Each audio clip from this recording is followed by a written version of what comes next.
Hi and welcome to my YouTube channel. This is Rue Be Creative. My name is Rue and today I'm showing you how I made my Targe of the Blooded Shield from Skyrim. If you want to follow along then by all means, and if you have any questions then please just leave them at the comments below. Enjoy my video! I began by drawing a pattern on Photoshop based off an image I found on the internet.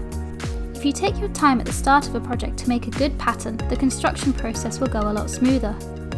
Once done, I printed it out onto A4 paper and used masking tape to tape the pieces together. I then traced the pattern out onto 10mm craft foam and cut it out with a sharp scalpel.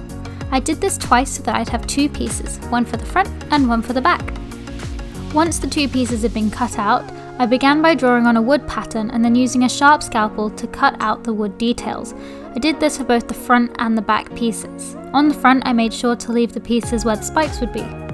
With the two pieces done, I stuck them together using contact adhesive.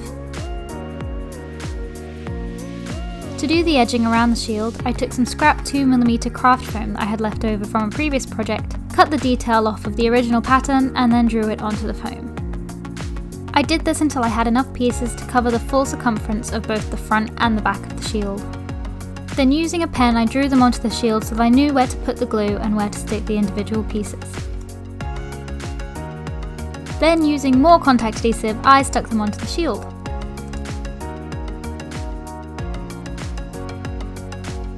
To get the hand-worked hammered metal effect, I used craft clay from Polyprops and smushed it around all the edges.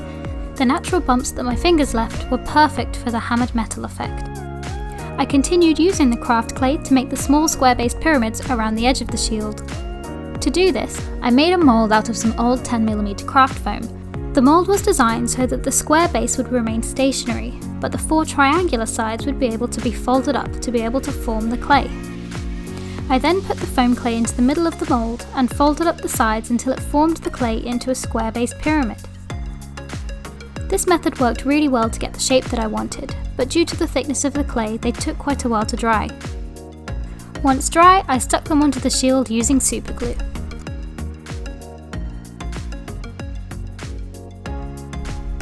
I needed 8 square-based pyramids in total. Now onto the inner scary spike circle. To do this, I drew a 10-inch circle using a compass onto 10mm foam. Using a scalpel, I then cut it out, and lining up the center point, I then marked where each of the spikes would sit. Now onto the small spikes. I made a pattern on paper and then traced the outline onto 2mm craft foam so that each side would be equal. I then cut them out and glued them together using superglue. I did the same method for the large central triangle, but I forgot to record that bit, so if you're going to follow this video, then that's the way to do it. Just use a slightly larger pattern. Now onto the medium-sized triangles. Because these ones have to look like they're slanted, I made them slightly differently. I drew out the pattern for an isosceles triangle, where the base was 5 cm and the height of it was 10 cm. I then traced the pattern onto 2mm craft foam and cut it out using a pair of scissors. Once I'd cut out enough sides to make 4 triangles, I then altered the pattern directly. I cut the pattern 1/2 centimeter up from the base and then diagonally down to the corner of the other side of the base. I then used the little piece that I'd cut off to draw the slant onto 2 of the triangles. To get the shorter side, I then cut 1/2 centimeter off the base of one of the triangles. In total, you should have 2 sides with a slanted base, 1 shorter side and 1 longer side. I labelled my pieces so I wouldn't get confused. When you then put the pieces together, it should look like it's leaning. At this point, I actually ran out of super glue, so I had to use double-sided tape to put them together. But this actually worked out quite well because if I made a mistake, I could easily peel them apart and try again. To glue all of my spikes to the base, I used contact adhesive again.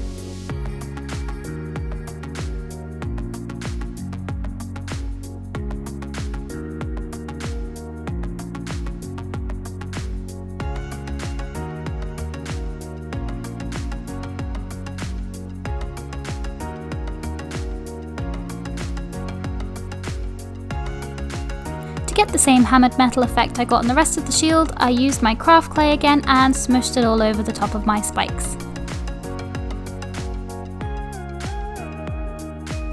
I then glued the ring of spikes to the top of my shield and went around the edge with my craft clay again to give it a beveled edge and make it look like they were coming out of the shield.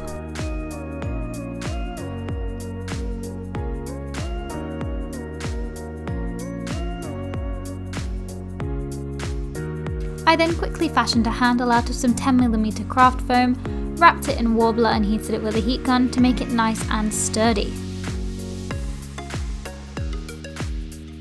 I then attached it to the back of the shield using some contact adhesive again. This is the fully formed shield before painting. Before painting, I primed it first with PVA glue, and then I also used artist's acrylic gesso over the top of that. On the wood effect, I made sure to follow the grain. Now onto the best bit, airbrushing. So this is my first ever attempt at airbrushing. I started off by doing the metal effect, and I think it turned out better than any other time I've ever done a metal effect on a prop. So if you're looking at investing in an airbrush, I would highly recommend it. It saved me a lot of time, and the final effect was way better than if I'd hand painted it. If you're interested in the paints that I used, I'll leave a link to them in the description below, but I used Gunmetal Grey as a darker base grey, and then I used Chrome for the highlights.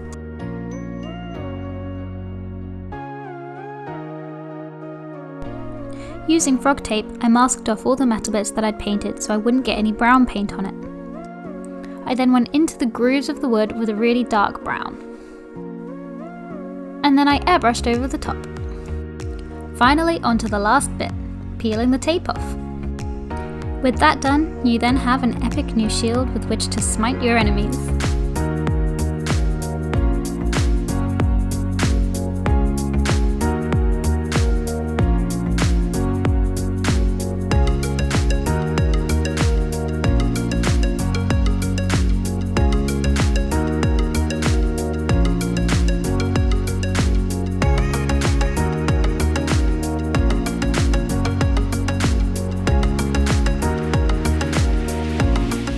Thank you so much for watching my video. If you liked it, then be sure to give it a nice big thumbs up and subscribe to my channel. I'm hoping to post a lot more in the future. If you want to order any of the materials that I use throughout the video, I'm going to leave the links to those materials in the description below. Thank you so much for watching, and I hope to see you again soon.